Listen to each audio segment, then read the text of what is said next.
work from home, remote worker, digital nomad, laptop lifestyle, location independence. What does it all mean? Let's talk about it.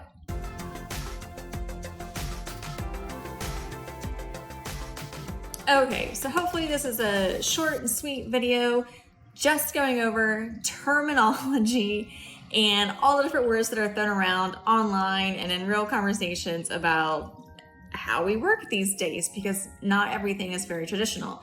And especially during COVID times, traditional has just been thrown out the window. So everyone's kind of living non-traditional lives right now for the most part. So let's start with probably one of the more obvious and easy ones to understand, which is work from home. So someone who works from home, it kind of just implies that they live in the same area as their company headquarters. They are most likely fully employed or maybe part-time employed by an organization or a company, and yet they have the flexibility to work from home, sort of in like an office like this. Typically they are not a freelancer or working for themselves. They do have a company organization, and they may split their time between the office and working from home, or they may work from home full time. It just sort of depends. So an example of this would be someone like my mom and my aunt now. So they work for companies as full-time employees, but they have desktops at home. They have company computers at home, and they are allowed to work from those or sometimes go into the office. It just depends. So that is someone who works from home. Moving into some of the other terminology, there is remote worker. So what makes them a little different? So a remote worker implies that they may work for a company, but they don't necessarily live in the same area where the headquarters is at. So say your company is based in California, but maybe you live in Colorado. Totally fine, you're a remote worker. So you're not required at any point in time to go into the office. You do your meetings online, you do team building things online. Now you may have one or two trips a year where the company brings everyone together on the company dollar. Some companies that are fully remote, they actually do this, and they have only remote workers, but they bring them together once or twice a year to, have everyone meet and do some team building. So that is remote work. Also, times with remote workers, you may still have a specific time that you have to work. If you work for a company, like you're still expected to be online between 8 and 5 or something, or you might work in the time zone that you live in. So maybe you live on the East Coast, but your company is a West-based company. That just means you get up early and you kind of work before everyone else, and then you're off for the day. Sometimes they still expect you to be working, say, Pacific hours, even though you're on the East Coast. That's going to shift your time. It just depends on the company, but that is essentially what remote working implies.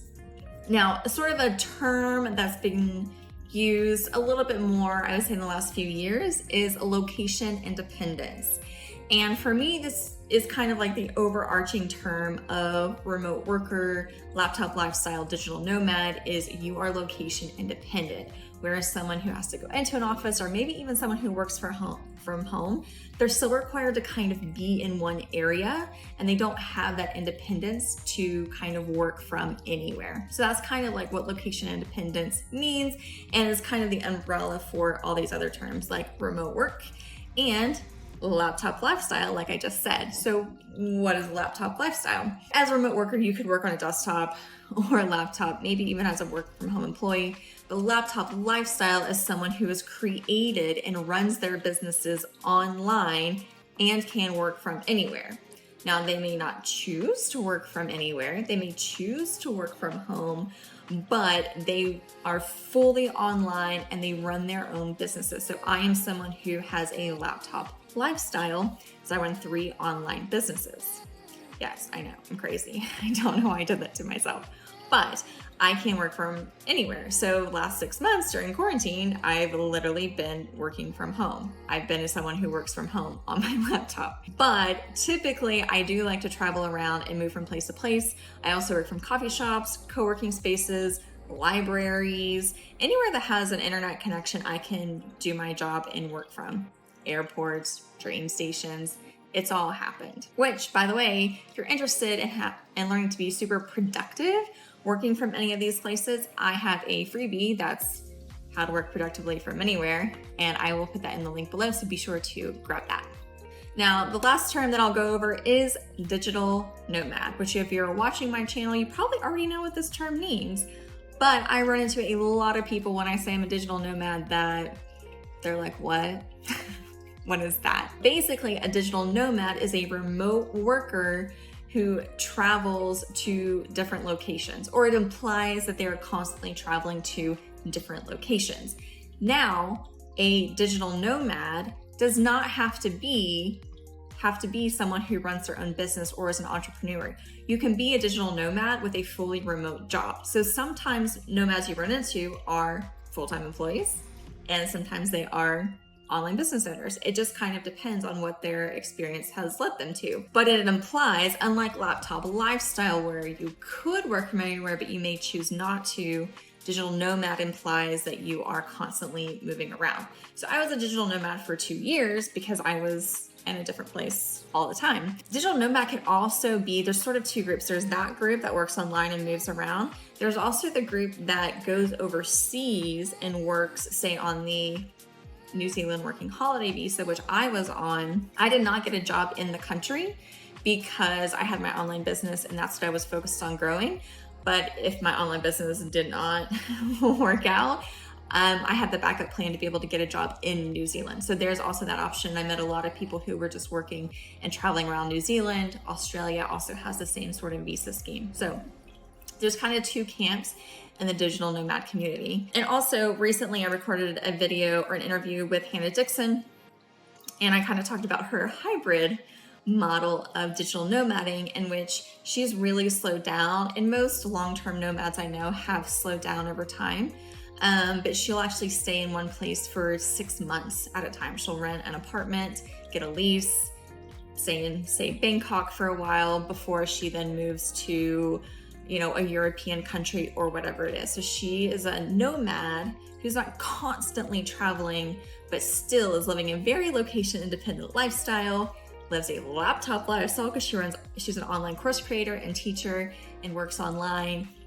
And she's a nomad because she moves. So a lot of times people are going to fall into multiple categories, kind of like I do, kind of like Hannah.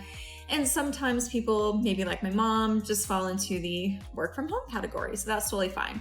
So which this is why the terms get used interchangeably. A lot of them are synonymous for one another. But if you were curious what the differences were, those are sort of the different terminologies of the online space and remote work life, which I'm a huge enthusiast of doing if you have a job or a career that warrants that to be the case. It is not the case for everybody. If you are a dentist or a baker or someone whose job requires you to be in one place, this lifestyle may not work for you. But if you are someone who wants this lifestyle and is interested in getting a job in this kind of lifestyle, the opportunity is there for you. Some examples of that would be IT and software development are really obvious ones. There's a lot of people in the space doing that, but even in everything from human resources to marketing to online course creation to freelancing to writing, healthcare, there's actually quite a bit of online remote work type positions as well. You could be an online teacher, you could work in customer support. There's a lot of options, so don't limit yourself if you feel like your skills don't lead you to this type of lifestyle. You might be surprised. So there you have it. There are my definitions for you and explanations. Be sure to subscribe for more travel tips, online business, digital nomad, remote working, all the things. That's what I talk about. And I will see you next week.